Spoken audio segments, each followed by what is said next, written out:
there's a thing that we have been listening from a lot of corporates from quite a while, that they are moving towards uh, not even post COVID, but I want to have a view of Surya when we say that leveraging a culture of learning and building skills and how that can be related to the current scenario and which is going to benefit the organization in a different way. So I want Surya to for your views on how we can actually leverage the culture. Will there be any change because of the current scenario, or will there be the way that we had been going forward from so long? So I would like to ask Surya about this, and we'll hand over to Surya for the response. Yes, definitely there's going to be change because traditionally in the pre-COVID era, a lot of training was happening in the classroom, though virtual training also had become very commonplace. But lots of training were happening, and then people had the comfort level of going into the classroom and then undergo some training. So that's going to significantly change. I think what the L&D and practitioners and training professionals are grappling with today is how to make that shift. The questions that I keep hearing is that going to be effective?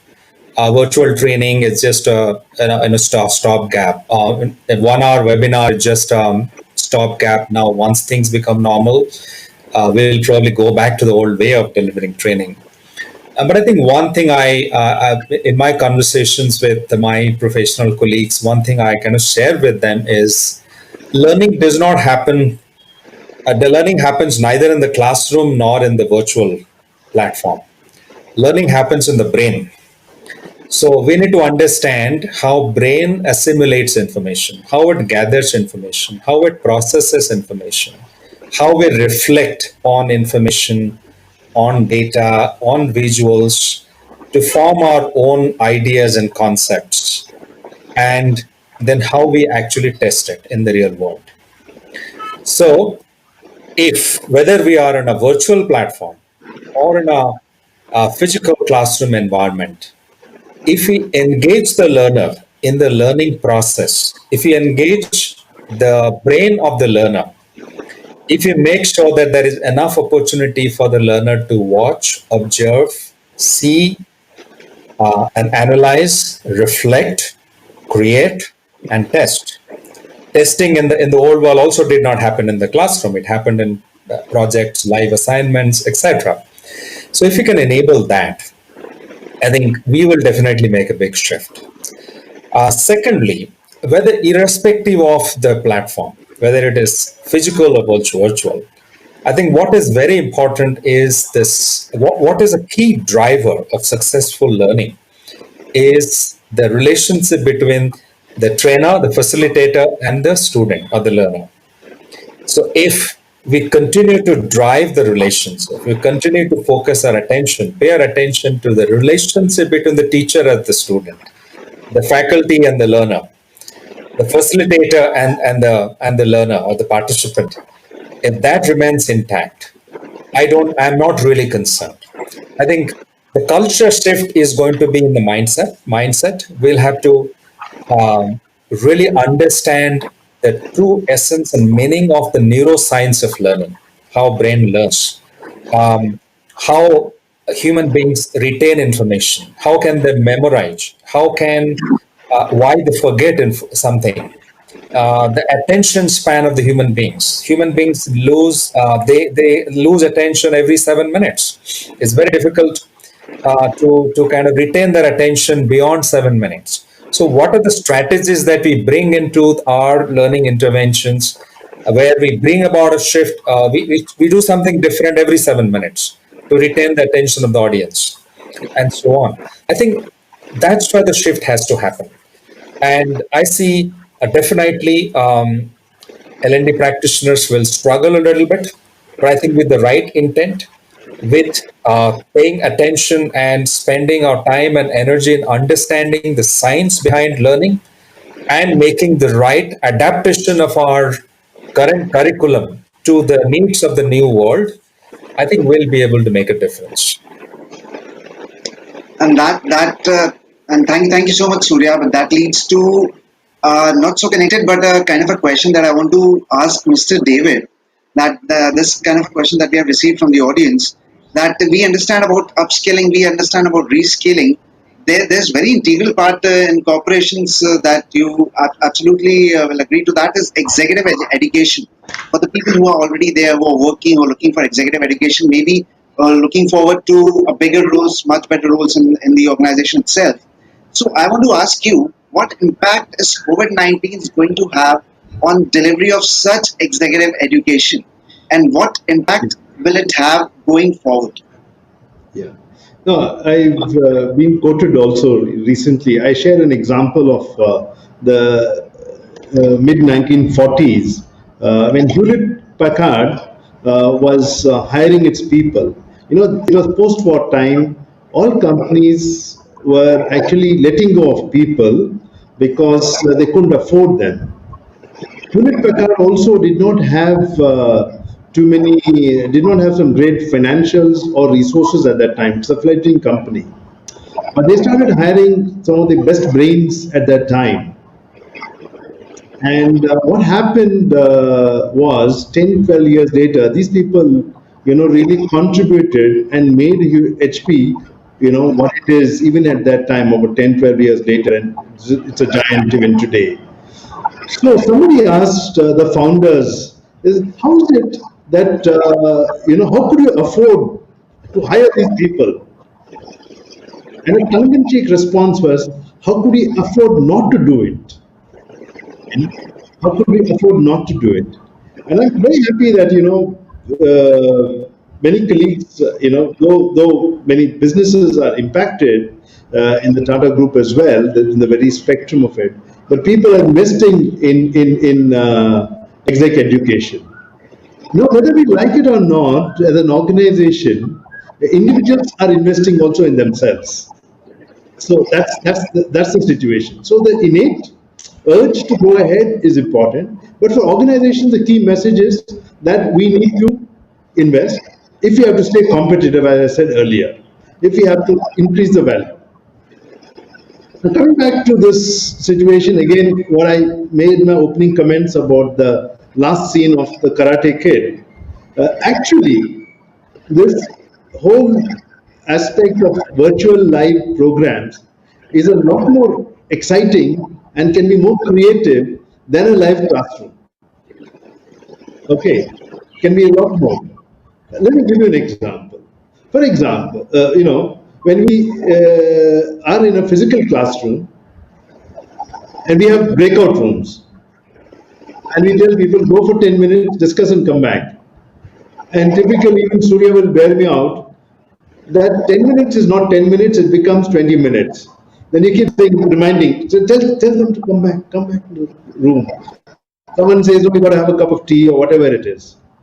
Then they come back and then, some amount of slack happens. But right now, the technology affords us to get into a breakout room and there's a timer which says, listen, you've got 20 minutes or 15 minutes and a timer starts 1 minute before, 60 seconds downwards.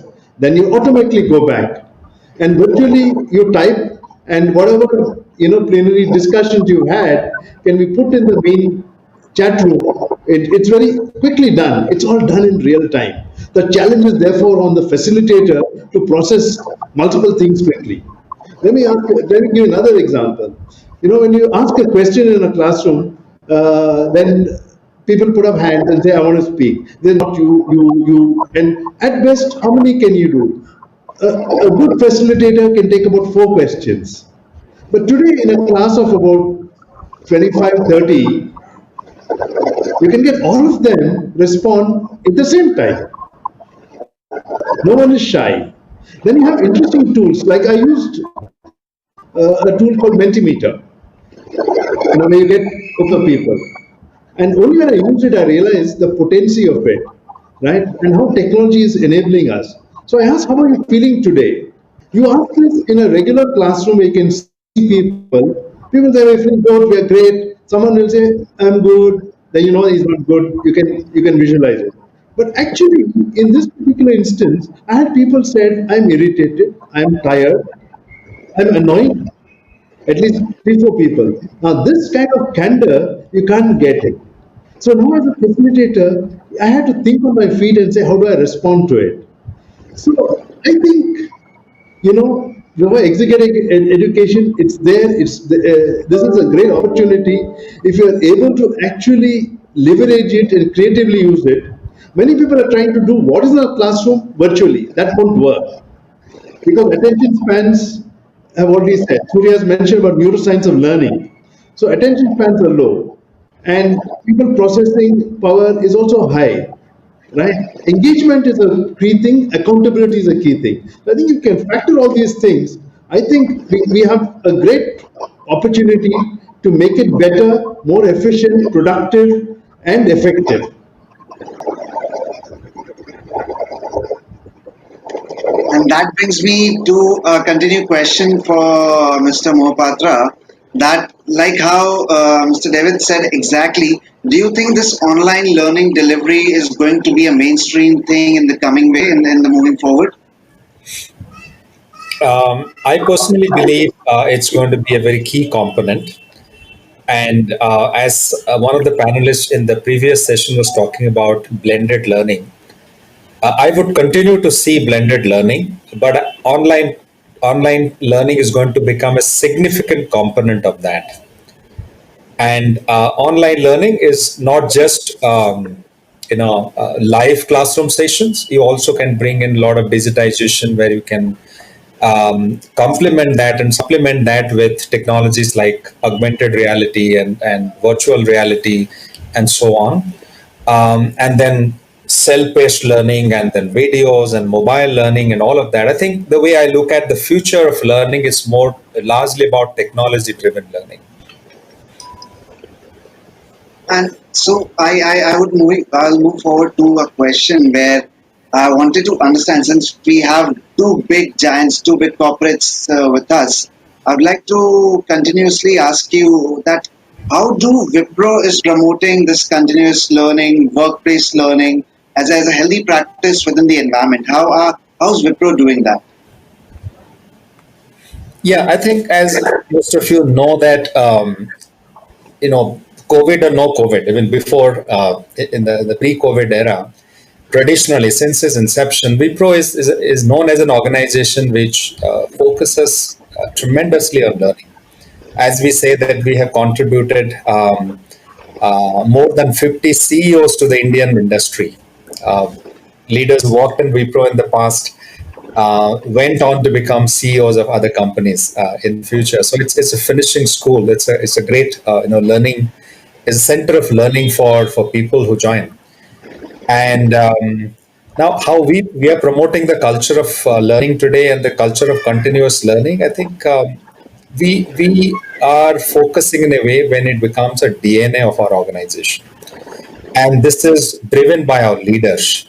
Leaders need to lead by example in any organization because people look up to their leaders. So when the leaders emphasize learning, when the CEO of the organization emphasizes the value of learning, he himself endorses, embraces learning, that becomes a natural thing in the organization. The leaders below him and the below them, they start following that. As the learning and development function in the organization, we look at our role as the facilitator of that.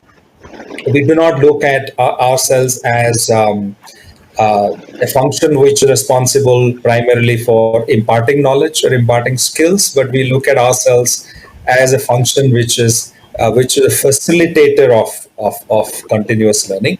We look at ourselves as facilitators of interactions between people, because when you look at large organizations like ours, you know that there is wealth of knowledge that is sitting within the organization, but how do you really synergize it? How do you tap into that wealth of knowledge? How do you leverage that? You need to have the right practices. You need to have the right processes. You need to have the right platforms to make that happen. So we are very focused on communities of practice. We are focused on, we have the right platforms which brings people together for learning, including enterprise social media platforms, interactive platforms where people can collaborate with each other. So fundamentally, We know that people want to learn, and people understand the value of learning today more than ever before. And whether an organization or an L&D function provides learning opportunities to people or not, people in the organization are going to figure out how they can learn, where they can source learning, and so on. So if you do not facilitate that, they will not wait for you. If you do not provide them the right content or the right learning opportunity, they will source it from outside because it's available today. Learning is available everywhere. Learning has been, you know, learning content has been absolutely democratized today. It is available for everybody, to everybody. So the challenge for the learning function is to make sure that you bring in the best, you bring in the best quality content, which is relevant, available on the go, which is engaging, which is learner centric, and so on. And you need to make sure that it's seamlessly accessible to people. And if you can't do that, then we have a competition, elsewhere. So I think we're very focused on understanding the psyche of our workforce. Large, significant percentage of our workforce are millennials, and their learning preferences are little different, as their style, learning styles are different. The way they learn, the way they participate in learning activities are a little different. So we understand that. And we also understand that today the learner prefers to be at the center of learning activity. And we completely acknowledge that. And we acknowledge our role as the facilitator of learning, facilitator of interactions. And we definitely want to make sure that we drive this culture of continuous learning in the organization. I absolutely agree with you on the point, and we heard exactly the same from previous panelists as well. That accessibility has become quite easy, has become resources, content, learning, and accessibility. After this, when we have transformed into everything online, has become pretty easier for everyone. So they are not going to wait. That's absolutely right, spot on. And this same question moves to Mr. David, where he's managing the entire Tata Group Human Resources Training Management Center.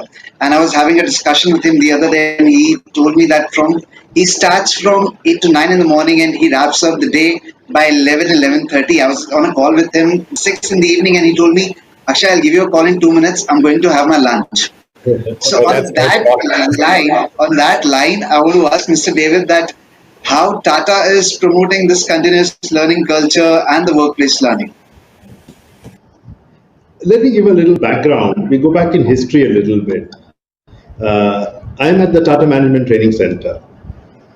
The idea of the Tata Management Training Center came in the mind of the late J.R.D. Tata in 1947. Now, if you see, 1947 is a significant year for us as Indians. That's the year of independence. He asked himself a question: how can I develop leaders for the Tata Group? It took him a little while. A few years later, he brought the TAS program, the Tata Administrative Services. Again, if you go back to 1947, we did not have the management institutes.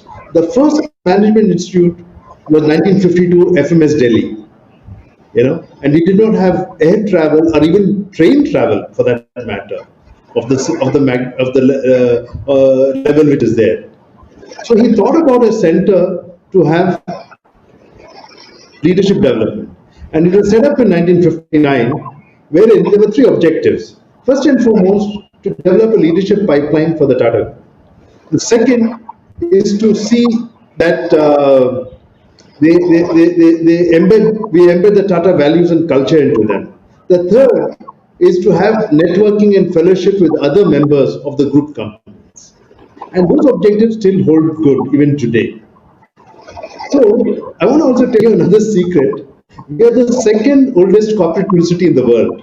The first was 1956, is GE Crottonville, and 1959 is Tata Management Training Center.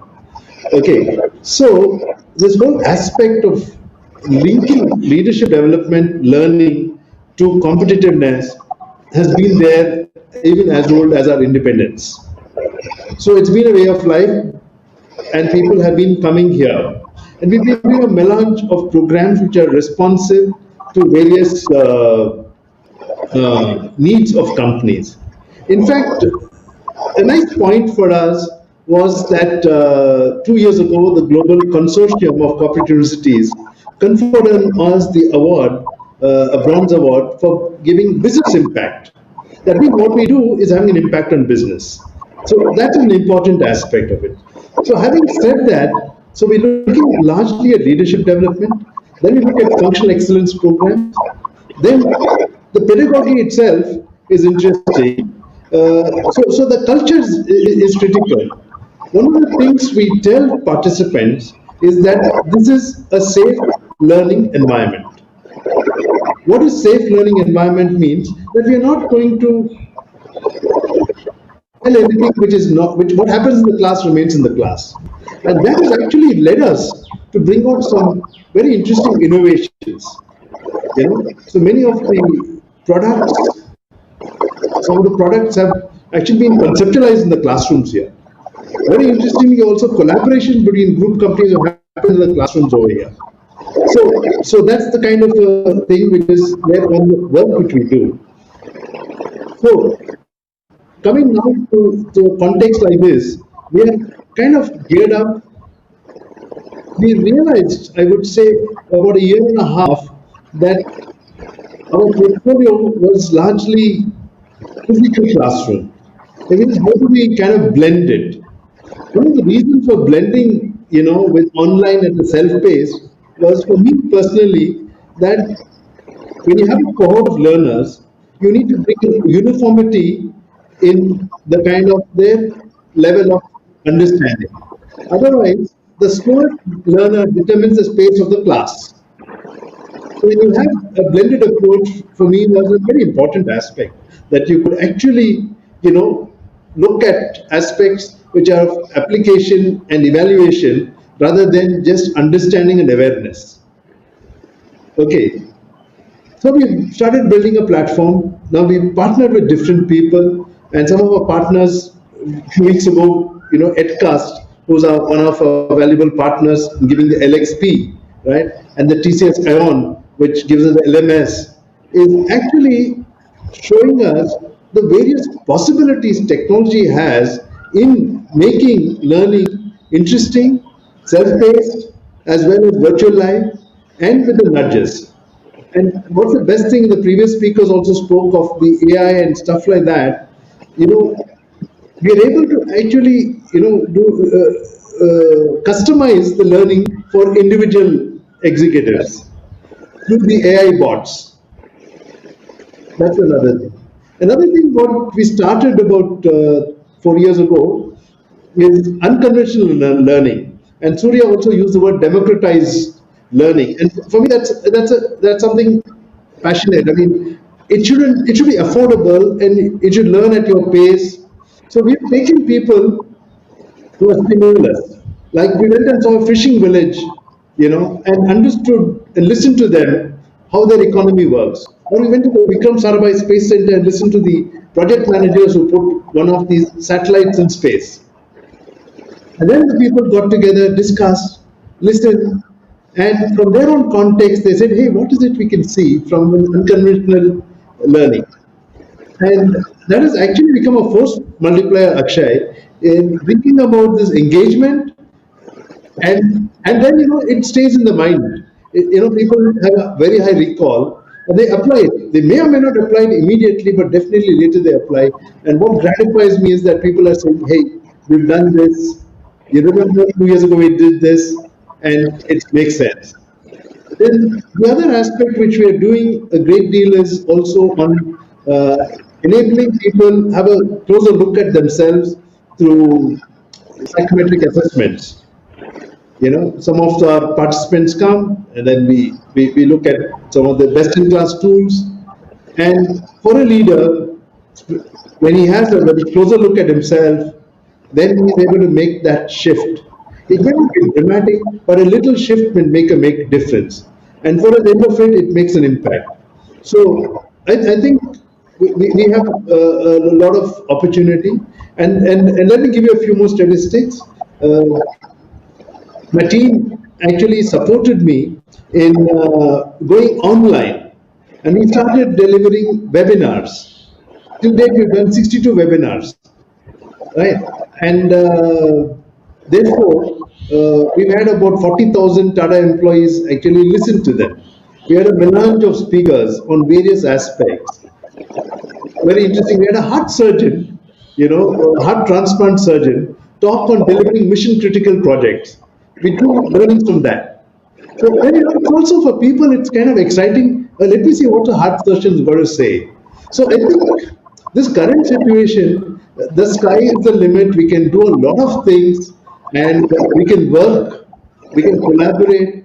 And I'm amazed at some of the things with the difficulty in bandwidth, right, and not having the best of tools. Colleagues have been absolutely, stellar in ensuring that we deliver what we have to do. Each of these webinars have started on time, and ended a little beyond time because there's interest. And so those are certain things. And we are now embarking on a fully online calendar, and our partners are very much alive. And we're kind of there, and I think we're confident to meet the need and also tell what is possible more. That actually brings us, since we have a time constraint, that brings us to the end of the discussion. After hearing wonderful words of how two corporates in India are progressing, I would like to request Mr. David to give us 2 minutes to give a conclusion of how and what are your thoughts in the way forward. And I would request Surya to share 2 minutes for the same as well before we wrap up the session. Over to you, Mr. David. Yeah. No, I think humanity has an opportunity. There's an opportunity for innovation, for reinvention, and each of us, we have to show empathy, right? It's not just learning, and coexistence is critical. So whatever we can learn in terms of content and values, how can we share with others? I think that's the key thing, and that's exactly what EdTech and Comfort are doing in getting different people together. I think we have to use this opportunity. Learning is a good outcome; it's all there, but what for? So that we are all, as a global civilization, humanity, we can work together for our own productivity and harmony. That's the only thing I can say, Akshay. Thank you so much, Mr. David. Over to you, Mr. Surya, for your 2 minutes. Yes, I think very briefly, I would reinforce what Emmanuel had said earlier. I think every crisis is an opportunity. So COVID-19 is an opportunity for us. And we should look at it as an opportunity, not something that we should really worry about. Of course, it has its own challenges, but definitely gives us an opportunity. Only all that we need to do is we'll have to look beyond this. We'll have to try and see the unseen. We'll have to look beyond what we are not able to see today. We have to reimagine, rethink, and reinvent.